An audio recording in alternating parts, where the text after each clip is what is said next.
On that island sits Fort Sumter. On April 12, 1861, a single mortar shell shattered the pre-dawn sky, and the United States, just 85 years old, erupted into all-out civil war. Initially, for President Abraham Lincoln, the war was about a single overriding goal: saving the Union from the forces of secession in the American South, forces that were threatening to tear the Republic apart. There was a ditty that people used to sing around Union recruiting that I think sums up what Lincoln's original orientation was. It went something like, "I stand for the Union, all its foes I abhor. I ain't for the N-word, but I am for the war." Soon after the war began, its focus began to change when enslaved African Americans, forced to work in the Confederacy's defense, escaped behind Union lines. Escaped slaves who run away to Union lines are called contraband. And what Union policymakers, including Lincoln, begin to recognize is this creates a welcome disruption among the Southern slaveholders. This deprives them of their property, it shuts down their plantations, and it makes their war effort more difficult. The swelling numbers of contraband pushed President Lincoln to see that the Civil War was actually about abolishing the institution of slavery, ultimately leading him to issue the Emancipation Proclamation.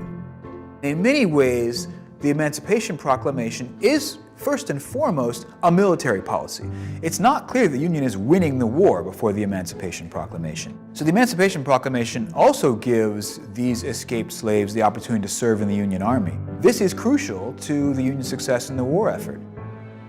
With the freedom of their people at stake, almost 200,000 black men enlisted in the Union Army and Navy, playing a pivotal role in bringing victory to the North.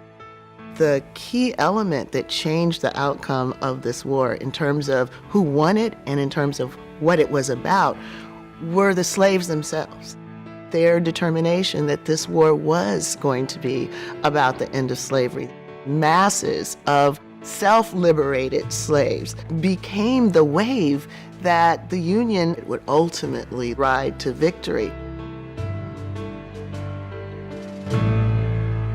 We in the Rainbow Push Coalition here in Chicago will discuss Emancipation Proclamation. Rather that scholar, Jesse Jackson Jr. With a book called More Perfect Union. How are you, Jesse? How are you today? I'm doing great, Reverend. Happy Emancipation Day. The seriousness of this day is not dealt with by us. We put more focus on King's birthday or something. Emancipation Proclamation was a game changer, wouldn't you say? There's no doubt about it. It was the most significant executive order ever issued by a president of the United States. And it's not a simple executive order. It's a very complicated executive order. It is political. It is moral. It is strategic. It is deliberative. It is carefully crafted. It creates and welcomes action in both the North and the South. It motivates people in the North, and it despiritualizes some people in the North. It motivates people in the South, and it despiritualizes people in the South. It creates a change tension, and it changed the course of American history. The South has gotten as far north as Gettysburg and Antietam. Lincoln said 100 days out, if the South does not rejoin Union, he's going to free them, right? Let's look very specifically at a map. The first slide that I wanted to show you is a map that specifically lays out what the executive order actually accomplishes. Because Washington, D.C. is between Maryland and Virginia, Abraham Lincoln sets the slaves free where he has no control, between Virginia, North Carolina, South Carolina, Georgia, Tennessee, Alabama, Mississippi, Arkansas, Louisiana, Texas, and Florida.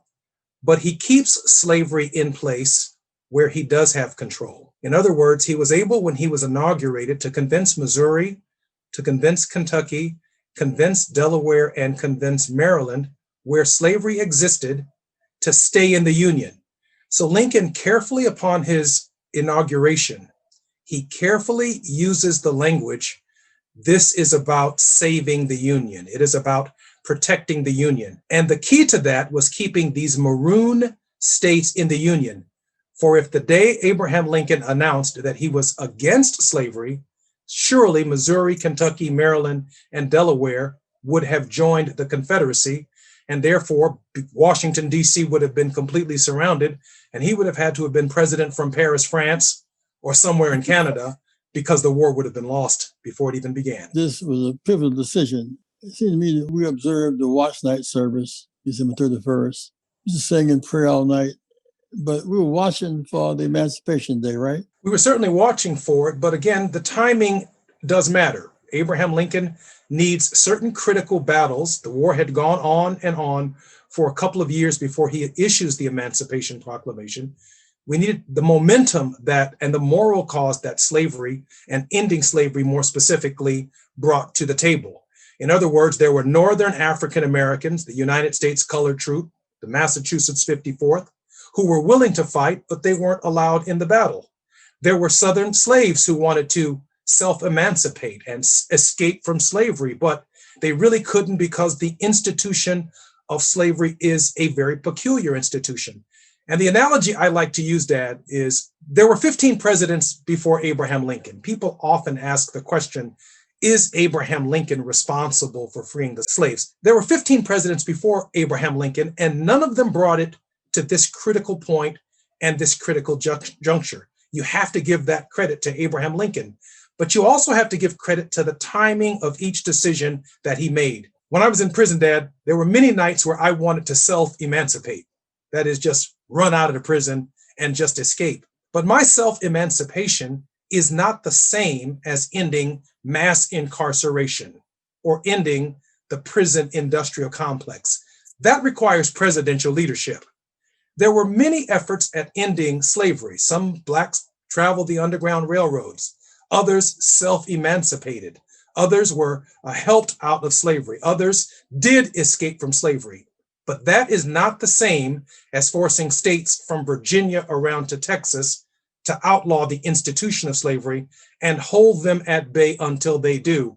And so we have to make the distinction between Lincoln's leadership, the 15 presidents who came before Lincoln, who did not bring slavery to that critical juncture in order to advance the idea of emancipation as a human right. The first 12 of them were slaveholders themselves, right? Except maybe John Adams. I don't believe John Adams was a slaveholder.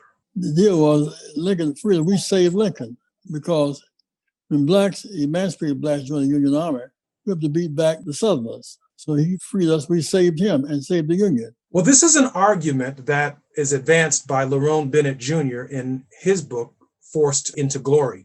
Dr. Bennett was a very close friend of yours and editor of Ebony magazine. God bless him and God rest his soul. Certainly, again, there were efforts by the United States Colored Troops, but they also needed permission to fight. They also needed to be paid for fighting. They also needed to don on the uniform of the United States of America. They also had to be trained.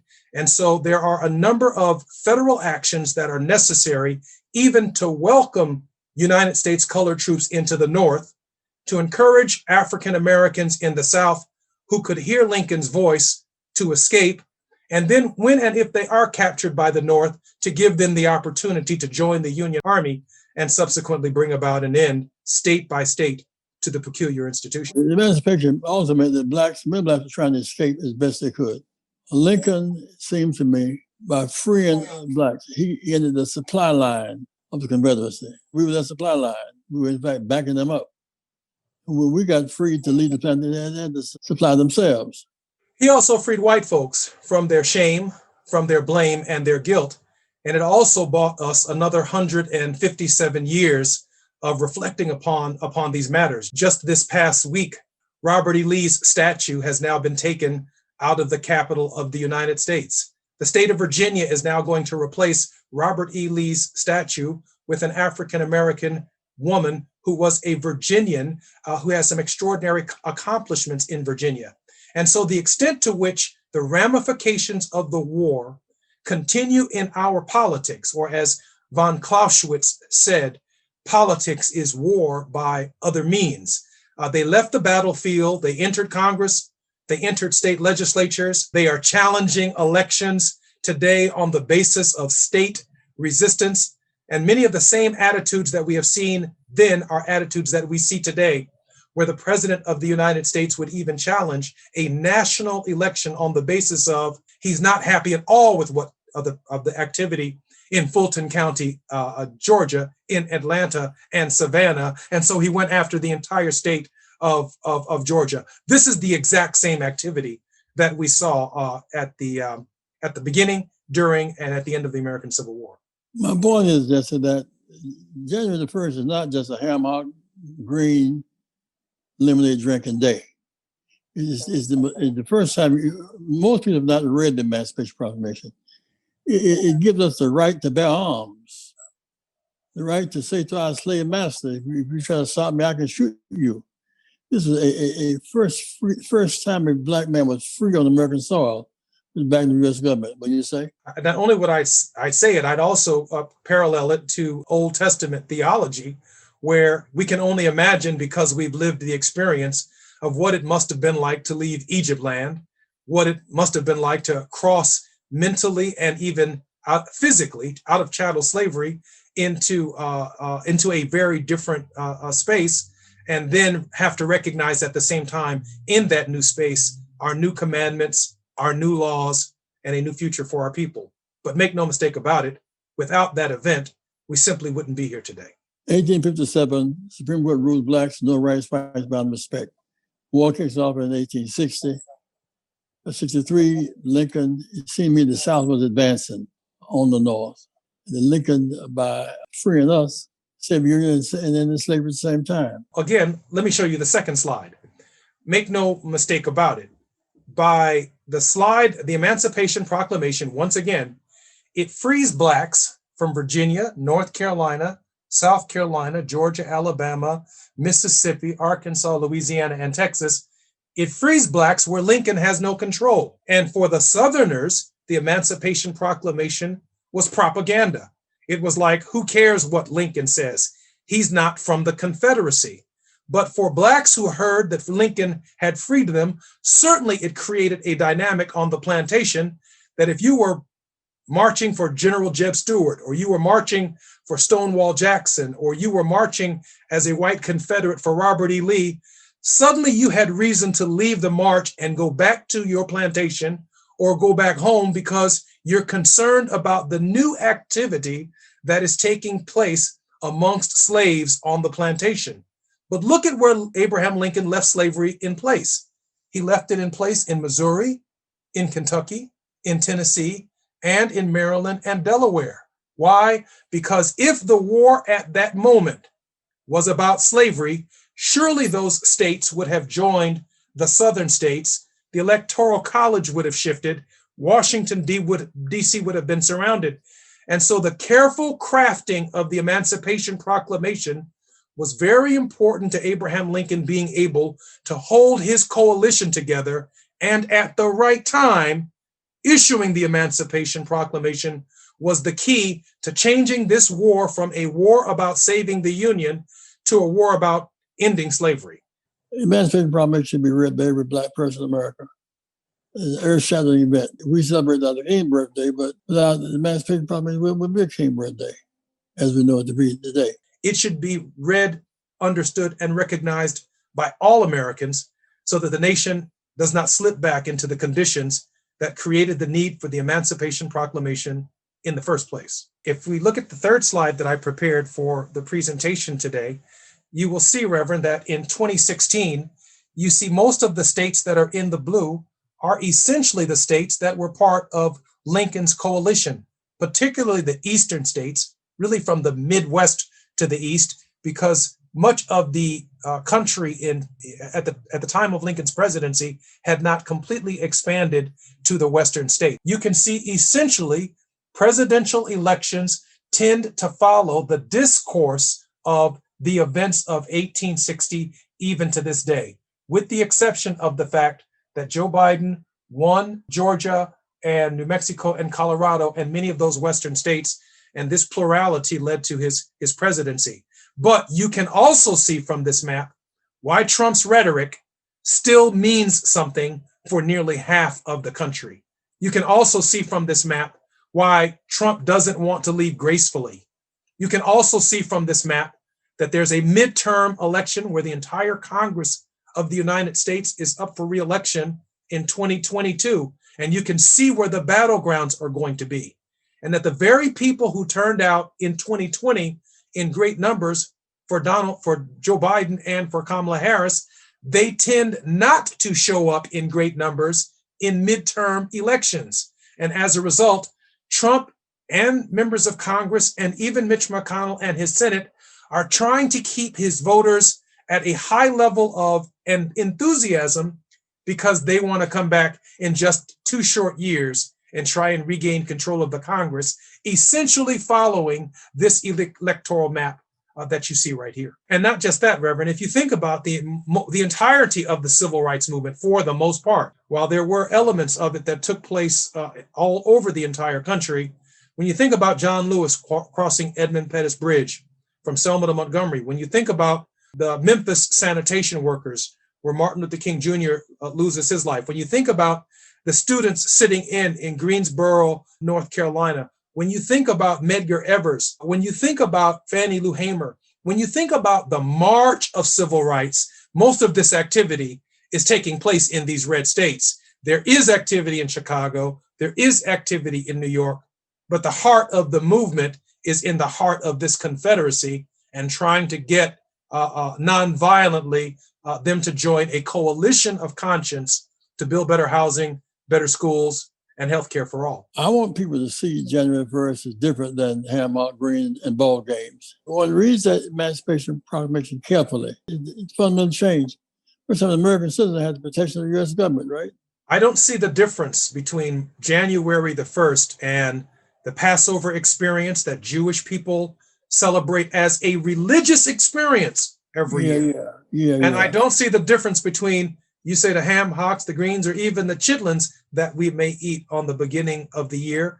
I don't see that any different than the Seder dinner, which is part of the Passover from slavery to freedom.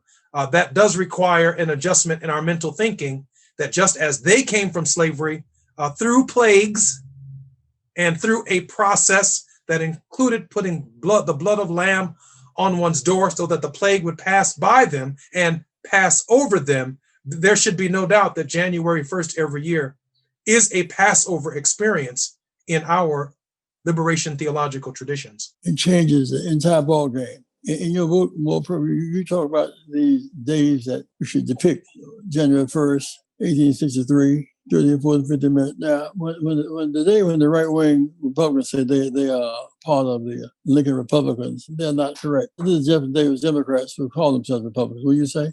There's no doubt about that. The red counties are very different than the blue counties.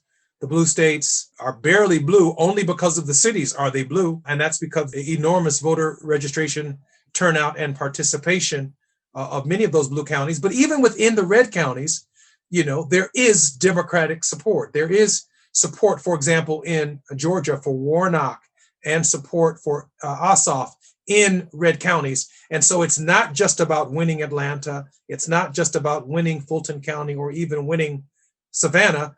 You still have to have a certain participation level within the red counties because every vote in that state equals the majority of a vote for a particular candidate.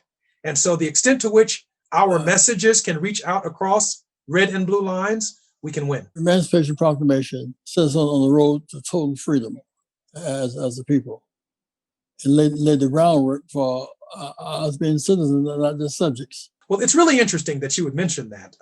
Certainly, every immigrant since the addition of the 13th, 14th, and 15th Amendment who has entered this country, they define their citizenship by our struggle. I mean, the Equal Protection Clause of the 14th Amendment came from this event.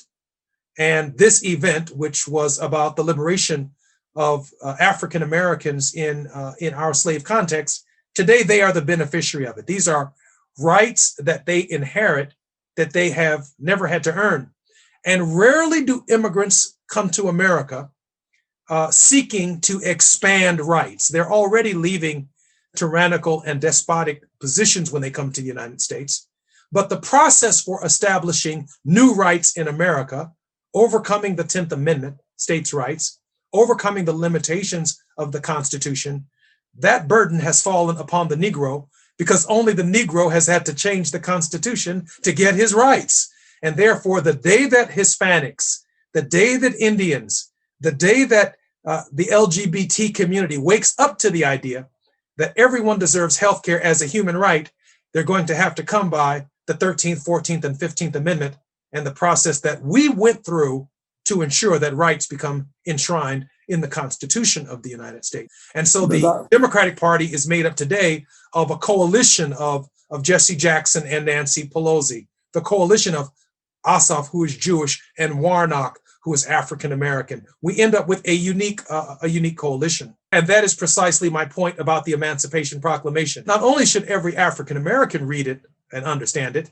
but every American should, because it seems like it just frees Black people. But the fact of the matter is, Abraham Lincoln freed everybody. In some sense, but I would make the case as we close. He freed us, we saved him. If we had not joined the Union Army, the South would defeat them. We were fighting our own freedom and saving the Union. And so we have a stake in the game. I want to express my thanks to you, Jesse. You're such a profound teacher. You teach so well. You know the stuff so good. We'll talk more about this in weeks to come. I think we should sit right on Emancipation Proclamation for a season. Our people need to know what's happening. Thank you, Dad. Thank you, Jesse. God bless you, my son. God bless you.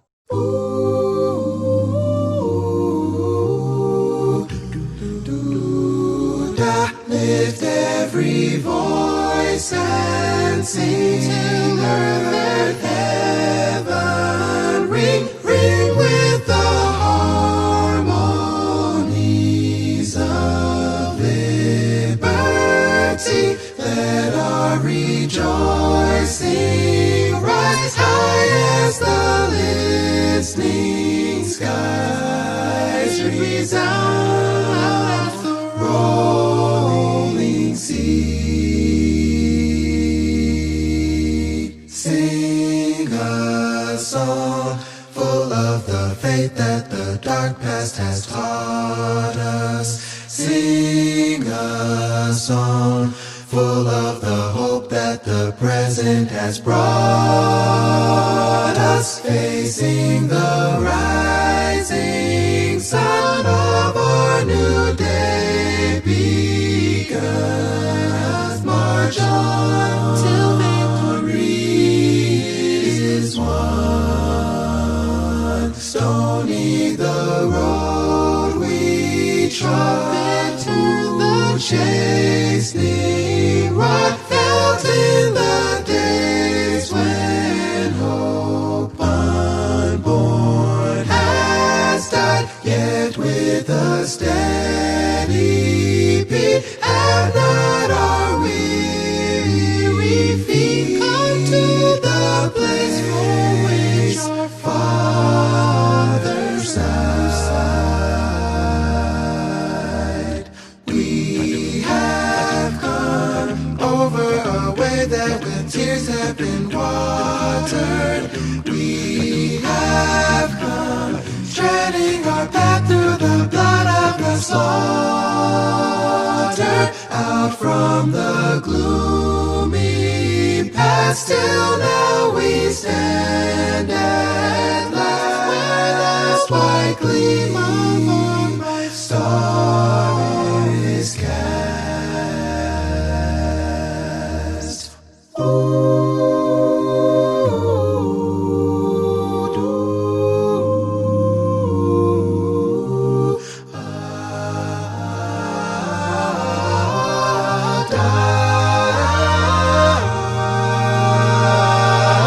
God of our weary years, God of our silent tears, Thou who hast brought us thus far on the way, Thou who hast by Thy might led us into the light, keep us forever in the path we pray.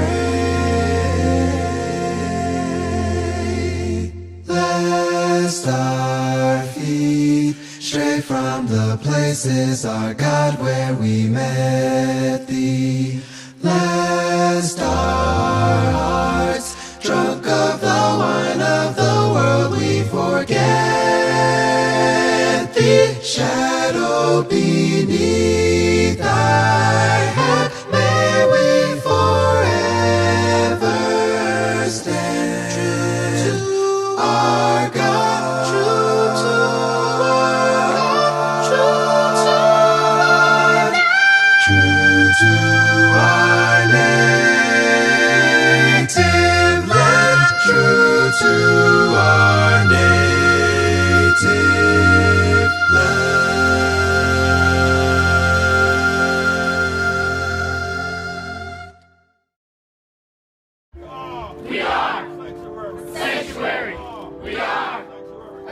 When I think of Rainbow Push, I think of two words: social justice. Education advocacy, Political empowerment. freedom and equality.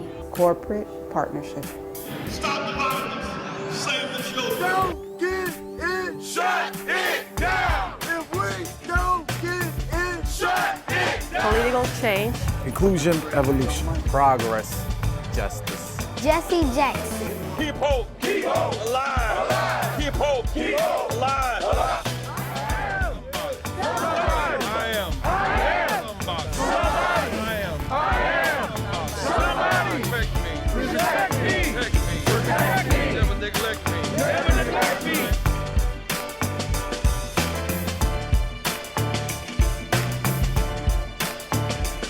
We want to be bridges to end these cultural gaps.